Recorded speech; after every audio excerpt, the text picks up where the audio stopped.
sempre aqui o dia todo. Então traga sua doação e também cada criança vai ter uma colaboração de R$10, porque é muita coisa que as nossas tias, as professoras, querem fazer para os nossos filhos e para os nossos netos. Amém? Então me ajude a receber nessa noite prata da casa, Anderine, que vai trazer a palavra de Deus.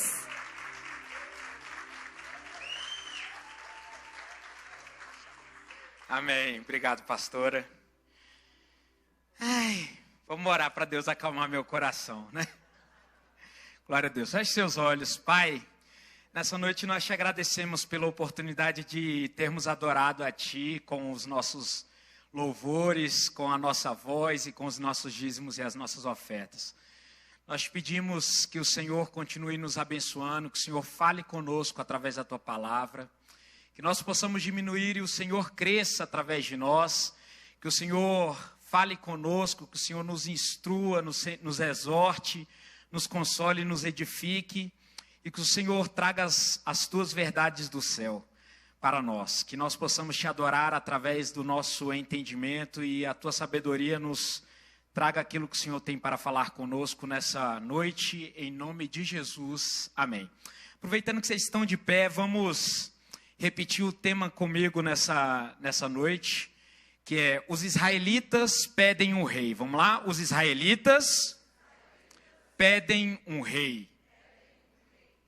E aí eu vou propor um subtema que é: quando a democracia, repitam comigo, quando a democracia dá ruim. Diz assim, 1 Samuel capítulo 8, no versículo 1 em diante. 1 Samuel capítulo 8, versículos 1 em diante. Não sei se vai passar aí. Tendo Samuel envelhecido, constituiu seus filhos por juízes sobre Israel. O primogênito chamava-se Joel e o segundo Abias, e foram juízes em Berseba. Porém seus filhos não andaram pelos caminhos dele, antes se inclinaram à avareza e aceitaram subornos e perverteram o direito. Então os anciãos todos de Israel se congregaram e vieram a Samuel a Ramá. E lhe disseram: vê, já estás velho e teus filhos não andam pelos teus caminhos. Constitui-nos, pois, agora um rei sobre nós, para que nos governe, como o tem todas as nações. Porém, esta palavra não agradou a Samuel quando disseram: dá-nos um rei, para que nos governe. Então Samuel orou ao Senhor. Disse o Senhor a Samuel: atende a voz do povo em tudo quanto te diz, pois não te rejeitou a ti, mas a mim, para eu não reinar sobre ele. Segundo todas as obras que eu desde o dia em que o tirei do Egito até hoje, pois a mim me deixou e a outros deuses serviu, assim também o faz a ti. Agora, pois, atende a sua voz, porém adverte-o solenemente e explica-lhe qual será o direito do rei que houver de reinar sobre ele. Referiu Samuel todas as palavras do Senhor ao povo, que lhe pedia um rei. E disse: este será o direito do rei que houver de reinar sobre vós. Ele tomará os vossos filhos e os empregará no serviço dos seus carros, e como seus cavaleiros, para que lhe corram adiante deles. E os porá uns por capitães de 1000 e capitães de 50, outros para lavrarem os seus campos e ceifarem as suas messes, e outros para fabricarem suas armas de guerra e o aparelhamento de seus carros. Tomará as vossas filhas para perfumistas, cozinheiras e padeiras. Tomará o melhor das vossas lavouras e das vossas vinhas e dos vossos olivais e o dará aos seus servidores. As vossas sementeiras e as vossas vinhas dizimará para dar aos seus oficiais e aos seus servidores. Também tomará os vossos servos e as vossas servas e os vossos melhores jovens e os vossos jumentos e os empregará no seu trabalho. Dizimará o vosso rebanho e vós lhe sereis por servos. Então, naquele dia, clamareis por causa do vosso rei que houverdes escolhido, mas o Senhor não vos ouvirá naquele dia. Porém, o povo não atendeu à voz de Samuel e disse: não, mas teremos um rei sobre nós. Pode prosseguir. Para que sejamos também como todas as nações, o nosso rei poderá governar-nos, sair adiante de nós e fazer as nossas guerras. Ouvindo, pois, Samuel todas as palavras do povo, as repetiu perante o Senhor. Então o Senhor disse a Samuel: atende a sua voz, estabelece-lhe um rei. Samuel disse aos filhos de Israel: volte cada um para a sua cidade. Ora, pode sentar, irmãos, Deus abençoe. Ora, irmãos Underline, o tema foi: os israelitas pedem um rei, e você diz como subtema, quando a democracia dá ruim. Na verdade, você cometeu um equívoco, porque aqui eles estão pedindo uma monarquia. Mas, na verdade, irmãos, vocês observaram que o termo democracia significa o poder nas mãos do povo. Etimologicamente falando, democracia significa poder na mão de um povo, não é? O povo se reuniu em uníssono e pediu a Samuel, que era o homem escolhido por Deus para governar, que eles queriam um rei. Então, o povo pediu algo que Deus não se agradava. Deus não queria um rei no seu lugar. Tanto que ele vira para Samuel e fala: Samuel, atende o pedido deles. Eles não rejeitaram a você, Samuel, eles rejeitaram a mim como rei. Então atende o pedido deles. Então o poder do povo sobrevaleu-se ou prevaleceu em detrimento da vontade de Deus. Eu pergunto para vocês, irmãos, era vontade de Deus que o povo de Israel tivesse um rei? De acordo com essa mensagem, com essa palavra? O que vocês acham? Respondam para mim. De acordo com esse texto que a gente leu, era vontade de Deus que fosse estabelecido um rei sobre Israel? Sim ou não? Não. Houve um rei sobre Israel? Houve. Nesse caso, irmãos, a voz do povo era a voz de Deus? A voz do povo não é a voz de Deus. Essa é a primeira falácia que nós, nessa noite, precisamos entender. A voz do povo nem sempre é a voz de Deus. A democracia, e aí eu começo chocando, e por isso que eu falei pro Tiago Euclides, quando eu estava nervoso ali, talvez seja a última vez que eu prego, a democracia não é o sistema de governo preferido por Deus. Mas eu digo para vocês, Deus não queria que o povo de Israel tivesse um rei. Davi era um rei segundo o coração de Deus, sim ou não? Deus queria desde o princípio que Jesus morresse na cruz pelo povo pecador. A Bíblia nos diz que Deus, o Cordeiro, Jesus, o Cordeiro de Deus, foi imolado antes da fundação do mundo, sim ou não? Sim, Deus queria que Adão e Eva pecassem no Éden, quando ele disse para Adão e Eva, vocês podem comer de toda a fruta que está no jardim, menos da fruta da árvore do bem e do mal. Quando Deus proibiu Adão e Eva de comer da fruta do bem e do mal, ele queria que Adão e Eva comessem da fruta do bem e do mal, sim ou não? Não, mas ele já tinha um plano preparado para Adão e Eva, porque ele sabia que Adão e Eva iam comer do fruto do bem e do mal. Não tinha? Isso significa que Deus queria que Adão e Eva comessem daquele fruto? Não. Irmãos, Deus não queria que o povo de Israel pedisse um rei, mas ele sabia que o povo de Israel pediria um rei. E por isso Deus já sabia que Davi seria um rei, e ele escolheu Davi como um homem segundo o seu coração. Tanto que ele falou: Saul, eu já rejeitei você e eu escolhi um homem segundo o meu coração. Deus não queria que Adão e Eva pecassem no Éden, mas ele já sabia que Adão e Eva pecariam, e por isso, desde a fundação do mundo, Deus já tinha escolhido Jesus para morrer pelo meu e pelo seu pecado. O que eu estou querendo dizer com isso, irmãos? A democracia não é o melhor sistema de governo. O voto do povo não é a melhor forma que Deus tem para governar a nação. Porque quando a maioria do povo está com o seu coração corrompido, eles vão escolher uma forma de governo que é corrompida, sim ou não? se a maioria do povo é corrupta, se a maioria do povo tem o seu coração voltado para o mal. Quer ver um exemplo? Hitler. Deus queria que o povo judeu fosse exterminado, 6 milhões de judeus no Holocausto, fosse para a Câmara de Gás, fosse para os campos de concentração, morressem na Segunda Guerra Mundial, sobre as mãos de Hitler, sim ou não? Não, isso aconteceu de uma forma democrática, a partir do partido socialista, nazista, judeu, através de Hitler, que chegou ao poder de uma forma democrática no partido nazista judeu, sim ou não? Deus queria isso? Não, irmãos, mas Deus, como diz lá em Gênesis capítulo 50, versículo não sei qual, como diz José, Deus pode tornar o mal em bênção, através do holocausto dos judeus. O que aconteceu em 1948? A nação de Israel se tornou novamente um país. O que eu quero dizer para vocês, irmãos? A democracia não é o melhor sistema de governo. Qual é o melhor sistema de governo?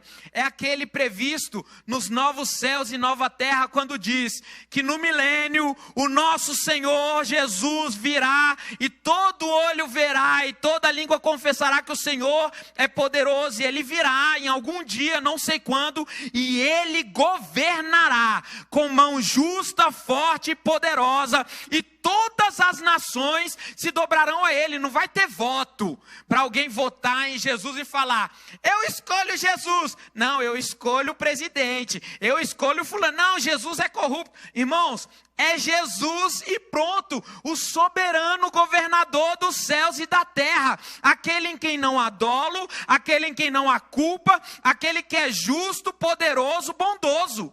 Mas até que o nosso Senhor Jesus, poderoso, bondoso, glorioso, santo, justo, com uma coroa poderosa que ninguém pode questionar, irmãos, vem aqui governar, nós estamos submetidos ao sistema democrático que somos nós. E por isso, a pastora Helenice disse muito bem, nós não podemos nos omitir, porque cabe a nós, filhos de Deus, a quem a Bíblia diz que somos ministros de Deus, nós somos sacerdotes, nação santa, e aqueles a quem o Senhor nomeou como aqueles que são eleitos pelo Senhor para proclamar o Evangelho, para fazermos com que a justiça de Deus seja estabelecida nessa terra. Eu não vim aqui nessa noite para me omitir, para dizer que cabe a mim e a você sermos como Daniéis, sermos como Josés, sermos como Moisés e como Davis. Nós não podemos nos omitir. Ei, você que acha que o lugar do púlpito é um lugar para não falar sobre justiça, sobre política, sobre governo, sobre arte, sobre sociedade, mas apenas falar sobre Jesus, você foi enganado, porque Jesus, Ele é o governador de toda a sociedade. A Bíblia diz que quando Jesus voltar em poder e glória, Ele será o governante de todas as coisas. Ele não governará apenas sobre a igreja, Ele governará nações, Ele governará sobre a arte, Ele governará sobre comunidades, Ele governará sobre política, sobre economia, sobre justiça, sobre tudo. Sistema educacional estará sobre a égide do nosso Senhor Jesus. E até Jesus voltar, o sistema educacional deve estar sobre as mãos da igreja. Até que Jesus volte, o sistema de comunicação, midiático, educacional, político, artístico, de belas artes, tudo deve estar sobre a égide de pessoas santas, comprometidas com o reino de Deus. Você está entendendo isso? A democracia não é o melhor sistema de governo, mas enquanto o sistema democrático, o sistema de poder nas mãos do povo, for o melhor que nós temos, em detrimento da aristocracia ou da ditadura, nós, como povo de Deus, temos que nos levantar e nos posicionar como um povo que não se cala, que não se dobra, que não se deixa abater e não se deixa esmorecer diante daqueles que dizem que igreja e política não se misturam. Chegou o tempo de nós dizermos não para essa falácia, porque se política e igreja não se misturam, irmãos, significa dizer que a política é do diabo, e se ela é do diabo, irmãos, ela vai controlar a igreja. Se a arte e a igreja não se misturam, significa que a arte é do diabo e nós perdemos a arte. Se a gente diz que a igreja só deve cuidar das coisas da igreja, significa que a igreja ela é muito fraca, significa que o nosso Deus ele é muito insignificante, significa que Deus perdeu o controle daquilo que Ele criou, daquilo que Ele estabeleceu, porque Deus, irmãos, quando Ele fundou o homem, Ele disse: governe sobre todas as coisas. Deus criou a humanidade, Deus criou a mim e a você. E lá em Gênesis, Ele disse para Adão e Eva, os homens puros, criados sem pecado, Ele disse: governe sobre tudo. Sabe o que é governo?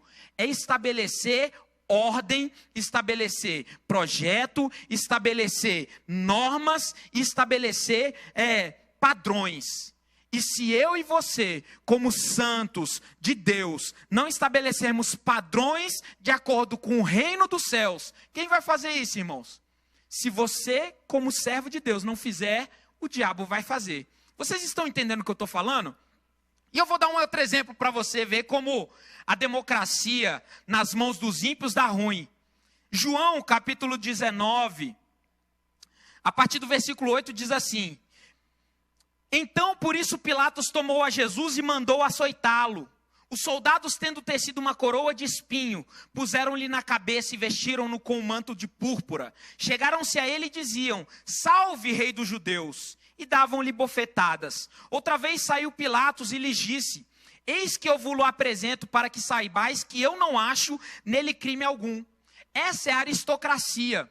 Pôncio Pilatos, ele era o governador, ele tinha poder de soltar e condenar Jesus, um único homem, a aristocracia. Ele era o governante dali. Mas novamente, ele quis dar poder ao povo.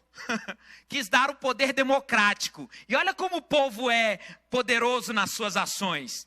Outra vez saiu Pilatos, e aí no versículo 5, né? Versículo 5 de João 19. Saiu, pois, Jesus trazendo a coroa de espinhos e o manto de púrpura. Disse-lhe Pilatos: eis o homem. E aí no versículo 6, ao verem-no, os principais sacerdotes e os seus guardas gritaram: ó a voz do povo aqui, crucifica-o, crucifica-o. Disse-lhe Pilatos: tomai-o vós outros e crucificai-o, porque eu não acho nele crime algum. Responderam-lhe os judeus: temos uma lei, e de conformidade com a lei ele deve morrer, porque a si mesmo se fez filho de Deus. Pilatos, ouvindo tal declaração, ainda mais atemorizado ficou. Ou seja, o governante ficou atemorizado com a voz do povo. Ouvindo tal declaração, ainda mais atemorizado ficou, e tornando a entrar no pretório, perguntou a Jesus: de onde és tu? Mas Jesus não lhe deu resposta. Então Pilatos o advertiu: não me respondes? Não sabes que eu tenho autoridade para te soltar e autoridade para te crucificar? Respondeu Jesus: nenhuma autoridade teria sobre mim, se de cima não te fosse dada. Por isso, quem me entregou a ti, maior pecado tem. Quem entregou, irmãos? O povo. O povo entregou o Salvador para Pilatos. E Pilatos de fato tinha autoridade. E Jesus disse para Pilatos: o poder foi dado por Deus. Todo governante, irmãos, seja Samuel, seja Saul, seja Davi, seja o rei Nabucodonosor, Ciro, seja qualquer um dos ímpios que condenaram Jesus, foram dados poder por Deus. O seu voto que você vai dar domingo, mesmo que essa não seja a forma que Deus teria escolhido para eleger o governante, porque a forma perfeita de governo de Deus é a teocracia. como diz Apocalipse, que Deus governará de uma forma não eletiva, ninguém vai lá e votar em Jesus, Deus vai virar, vamos votar para ver se vocês me escolhem para ser seu governante? Não, a teocracia, e vou falar, irmãos, mal ou bem, os muçulmanos, eles têm a forma de governo correta. Eles não têm o Deus correto, né? Que eles estão votando em Alá. Mas lá não tem ninguém que vote em Alá, não. É Alá e pronto. É o Aitolá lá, o bichão deles lá. E é isso mesmo. É a teocracia que a gente viu aqui em 1 Samuel. É o sacerdote escolhido por Deus, ou o juiz que Deus levanta e Deus julga tete a tete com aquele juiz. E os filhos de Samuel eram juízes iníquos, eram pessoas, né, impróprias, eram pessoas corruptas, eram pessoas que desagradavam ao povo de Israel e a Deus. Por isso, era necessário que Deus tomasse uma decisão, mas Deus iria tratar com aqueles juízes, com aqueles sacerdotes ímpios, mas Deus não queria que o povo se rebelasse e pedisse um rei, como eles pediram. Mas ainda assim, Deus atendeu o pedido deles. Deus é tão bondoso e respeita tanto o nosso livre-arbítrio, que Ele vai permitir que a sua escolha seja respeitada no domingo. A menos que tenha fraude, né?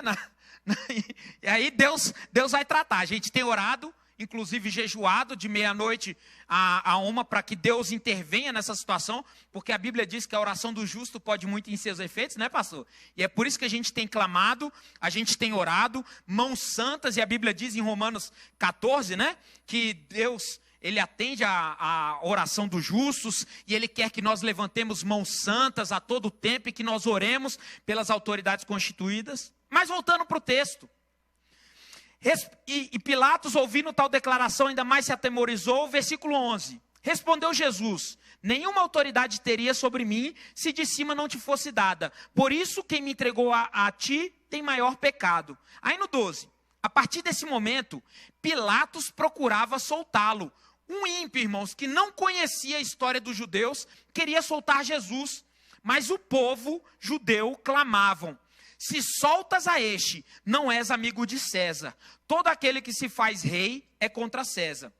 Versículo 13. Ouvindo Pilato essas palavras, trouxe Jesus para fora e sentou-se no tribunal, no lugar chamado Pavimento, no hebraico Gabatá. E era para Seves, que eu não sei o que é isso, Pascal, cerca da hora sexta. E disse aos judeus, disse aos judeus, né?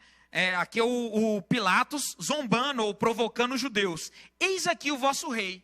Mal ou bem, ele estava falando a verdade, mas olha a resposta.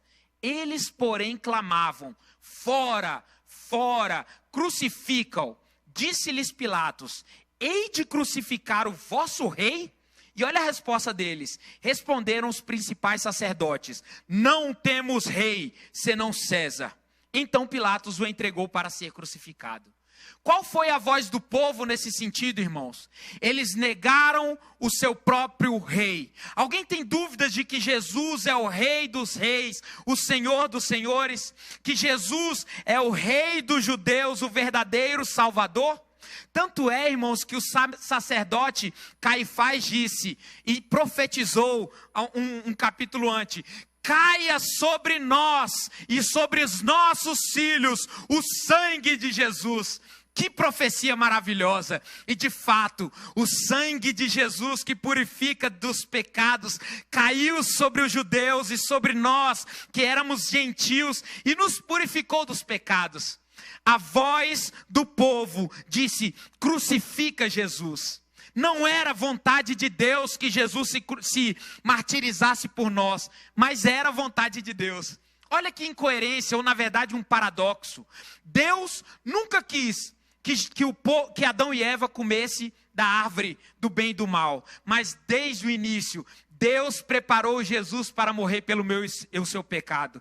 Deus nunca quis que o povo de Israel pedisse um rei, mas desde o início, Deus já tinha preparado um homem segundo o seu coração, chamado Davi, para ser um rei segundo o seu coração para governar. Deus nunca quis, irmãos, que Jesus morresse na cruz, mas desde o início Ele já preparou Jesus para nos salvar dos nossos pecados. Deus nunca nunca quis, irmãos, muitas coisas acontecessem. Deus nunca quis que a democracia fosse o melhor sistema de governo, mas Ele preparou a mim e a você para no domingo estarmos diante das urnas, para exercermos a nossa melhor escolha, não por nós apenas, mas pelos nossos filhos, pelo futuro da nossa nação, porque nós não devemos, irmãos, estabelecer o nosso voto apenas por nós. Você deve estabelecer pela sua fé, pelo reino de Deus. E se você ainda não tinha entendido isso, que você deve fazer isso, não apenas pela sua convicção política, pelo partido A ou B, mas porque você é chamado para estabelecer o reino de Deus e para estabelecer a sua fé em Deus, através daquilo que Deus tem te chamado como filho de Deus. Eu te conclamo e te chamo a exercer o voto como filho de Deus, porque é isso que a palavra de Deus diz para nós. Não ficarmos parados, não ficarmos prostrados, mas nos levantarmos como filho de Deus e agirmos, porque o reino de Deus, irmãos, não é apenas comida e bebida, mas justiça, paz e o que mais? Alegria. Em nome de Jesus, aplauda o Senhor. E como nós alcançamos justiça, paz e alegria? É ficando prostrado em casa ou achando que política é do capeta? Não, irmãos. E por isso eu trouxe, traz esse livro aqui para mim, Arthur. Traz esse livro. Esse livro, irmãos, inclusive, se você está aqui nessa igreja, eu acredito que você vive o mesmo DNA de nós. E eu já fui de uma denominação em que achava que religião era do capeta, ou que religião e política não se misturam, tá? E esse livro é do nosso DNA, é da nossa igreja. E é um livro chamado Não Seja Manipulado. É um livro que é da nossa igreja, é de um escritor norte-americano, da editora Chara, que ele fala exclusivamente sobre temas políticos, sobre temas sensíveis. Ele fala sobre aborto, fala sobre casamento homossexual, fala sobre dívida pública, fala sobre temas sensíveis como universidades, ideologia de gênero. E qual é o grande problema que a igreja tem enfrentado hoje? Que se nós formos falarmos sobre esses temas, nós como igreja estamos ficando cada vez mais encurralados para falar sobre temas que até pouco tempo atrás nós falávamos com liberdade e com autonomia, e nós estamos sendo cerceados por um progressismo. E sabe qual é a culpa disso, irmãos? É que nós estamos aceitando essa alcunha de dizer que política e religião não se misturam.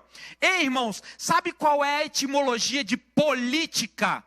É a arte de civilizadamente exercer a polis. E polis é cidade, é civilidade. Política é a arte de convivência.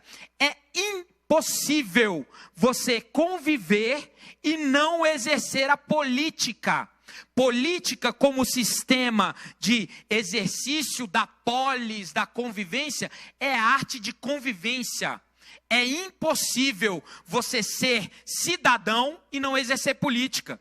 Só que alguns progressistas tentam dizer que política e religião não se misturam. Ei, irmãos, toda vez que você interage com o seu irmão na igreja, você está exercendo política, porque política é a arte da comunicação, é a arte da comunicabilidade, é a arte da interação. Então dizer que política e religião não se misturam é impossível, é incoerente, sabe, irmãos, é uma falsidade.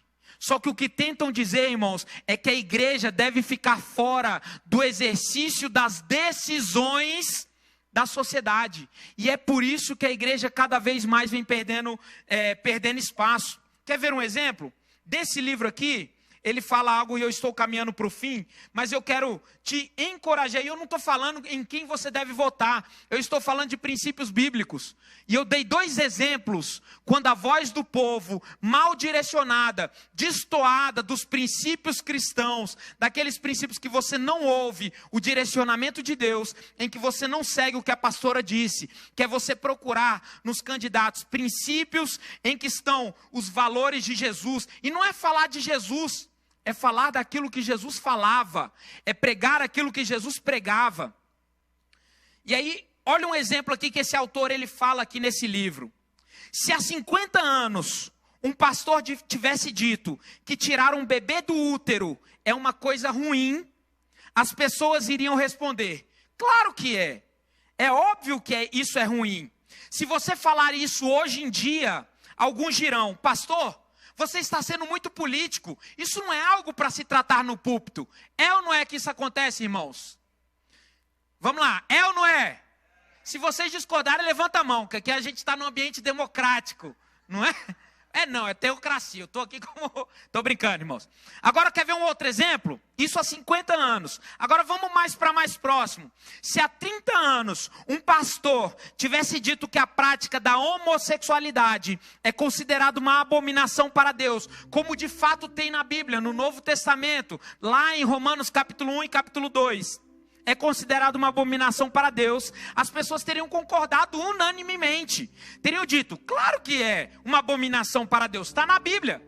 Agora, se você falar isso hoje em dia, alguns dirão: pastor, você está sendo muito político. É ou não é? Ah, pastor, melhor você não dizer isso tão abertamente. Tanto é que tem algumas pessoas que estão sendo condenadas, alguns pastores que estão tendo que assinar termos de ajustamento de conduta com o Ministério Público. É ou não é? Não precisa responder, que eu estou sendo muito político. Se há 15 anos um pastor tivesse dito que um casamento deve ser entre um homem e uma mulher, as pessoas teriam dito: é óbvio que é, casamento é só entre homem e mulher. Até há um pouco tempo atrás, quantos lembram daquele que foi deputado federal, Clodovil, aqui? Inclusive ele era homossexual assumido e disse numa reportagem que ele achava um absurdo que casamento fosse entre homem e homem, mulher e mulher. Ele falava: eu acho um absurdo, casamento tem que ser entre homem e mulher. Eu sou homossexual, mas eu não acho que casamento... Por quê? Ele era homossexual, mas ele não era militante LGBT. Agora, se você fala isso hoje, que casamento tem que ser entre homem e mulher, alguns vão dizer: pastor, você está sendo muito político. É ou não é, irmãos? É. Se você falasse há 8 anos que um pastor, tivesse dito que a dívida nacional é muito alta e imoral, esse endividamento público para custeio ou para investimento, como alguns têm dito aí, alguns teriam dito: claro que é imoral. O Estado ele tem que ser enxuto, ele não pode ser um mega Estado, com endividamento. Se você falar isso hoje, vai estar dizendo: não, você está sendo muito político. Vamos para mais recente. Se há 5 anos um pastor tivesse dito que o socialismo é uma coisa ruim, como por exemplo o Holodomor, que matou 100 milhões de pessoas lá na Rússia, na Ucrânia, ou como por exemplo o socialismo da Venezuela, ou por exemplo o socialismo de Cuba, ou o socialismo agora que estão implementando na Nicarágua, a gente teria dito há 5 anos atrás: é lógico que o socialismo é ruim. Ele trouxe, prejuízos para vários países, matou mais do que o nazismo. Agora, se você fala isso hoje, as pessoas vão dizer que você está sendo muito político. Vocês enxergam, irmãos, o quanto essa falácia, essa mentira de dizer que política e religião são distintas, tem trazido prejuízo para o povo de Deus? E eu, como filho de Deus, que entendo o meu papel, irmãos, como Daniel, como José, como Davi, e sei que eu, como filho de Deus, eu tenho que estar aqui para estabelecer o reino de Deus, eu digo que eu não me calo. E eu quero pedir: quantos aqui, irmãos, estão comigo nessa batalha para dizer que não se calarão diante das falácias do inimigo, que vão sim se levantar e não vão fazer ativismo para defender candidatos, mas vão sim abrir a sua voz para defender o evangelho e as pautas cristãs, e vão se levantar levantar e vão se posicionar em nome de Jesus, para dizer que a voz do povo não é a voz de Deus, mas a voz de Deus será a minha voz ecoando através da sociedade, em nome de Jesus. Um púlpito silencioso significa um banco silencioso. E um banco silencioso produz um eleitorado desinformado. E um eleitorado desinformado não saberá o que aquele que criou o governo civil tem a dizer sobre como ele deve ser administrado. O teste final da moralidade de uma sociedade é o tipo de mundo que ele deixa para os seus filhos. Deixa eu perguntar para vocês, irmãos. Vocês sabem quem é Samua, Safate, Gigeal, Paute, Gadiel, Gade, Amiel, Setur, Nabi e Iguel? Quantos aqui sabem quem são esses? O senhor não vale, pastor. Abaixa esse braço, pelo amor de Deus. Ah, tá.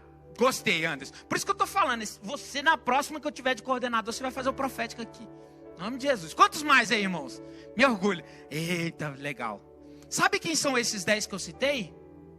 Agora, quantos sabem aqui quem é Josué e Calebe? Eita, Lele. Esses são os outros 10 espias que foram verificar a terra de Israel quando Moisés mandou eles irem lá.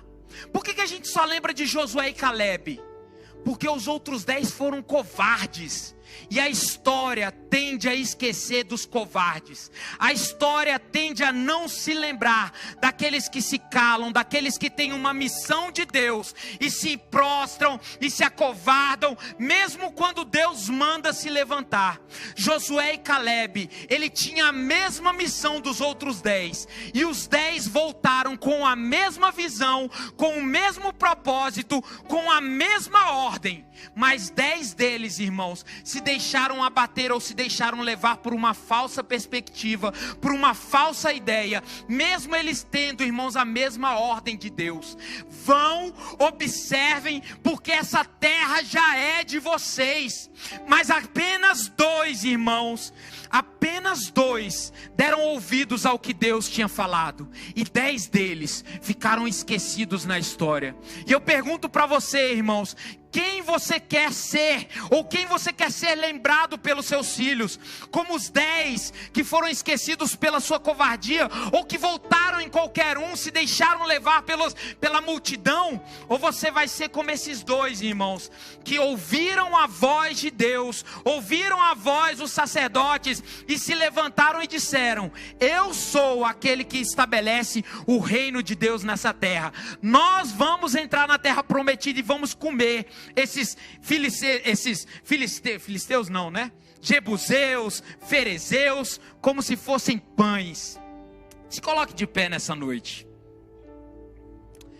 Sabe, irmãos, o ativismo político não é algo ruim, já que a política é a arte da civilidade, da comunidade que convive, e não há racionalmente lógica em separar a igreja da política. E isso é um absurdo e obra do diabo. Billy Graham, ele afirmava que o segredo do seu ministério... Quantos aqui já ouviram falar de Billy Graham? Ele foi um grande evangelista que lotava estádios. E o seu segredo, ele afirmava que era a sua capacidade de envolver e transcender a cultura. E eu quero que a gente termine essa fala entendendo isso. Envolver e transcender a cultura. Envolver-se com a cultura, nós sendo no igreja, significa você se prostituir com a cultura. É você estar no meio da cultura e fazer o que a cultura vigente faz. É você ser mais um. E você transcender a cultura é você ser um alienado. Você não se misturar e viver só no seu mundinho da igreja ali e ser um assembleiano. Desculpa, irmãos. Desculpa, não é ser assembleiano, é se portar como, se vestir como, né? Mas não se misturar. Não estou querendo dizer que o assembleiano é assim. Eu estou falando no jeito de se vestir e tal. Aquela pessoa assim que parece santinha demais, né? Mas não se mistura. Perdão, não era isso que eu queria dizer, tá? É porque eu fui dessa denominação, então eu brinco muito com isso. Mas eu respeito bastante. Mas entenda o que eu estou querendo dizer. O fato do Billy Graham ele dizer que ele se envolvia e transcendia, e isso era o forte do ministério dele, é que ele conseguia se envolver, mas transcender. Ele tinha a capacidade de estar no meio da cultura e fazer com que ela evoluísse. E é isso que Deus espera de mim e de você. Que nós estejamos envolvidos nessa cultura vigente, com os nossos valores cristãos, com as nossas habilidades, com as nossas capacidades, mas com a nossa santidade de assembleano, de batista, de filho de Deus, daquela pessoa que não se deixa envolver com o mundo, mas que transcende, se envolva, mas transcenda, se envolva, mas transcenda. Mostre que você é um filho amado de Deus. Se envolva, mas transcenda nessa noite, em nome de Jesus. Como Paulo fez no Areópago em Atos, capítulo 17, do versículo 15 a 34. Enquanto você adora a Deus, medite nessa palavra em nome de Jesus.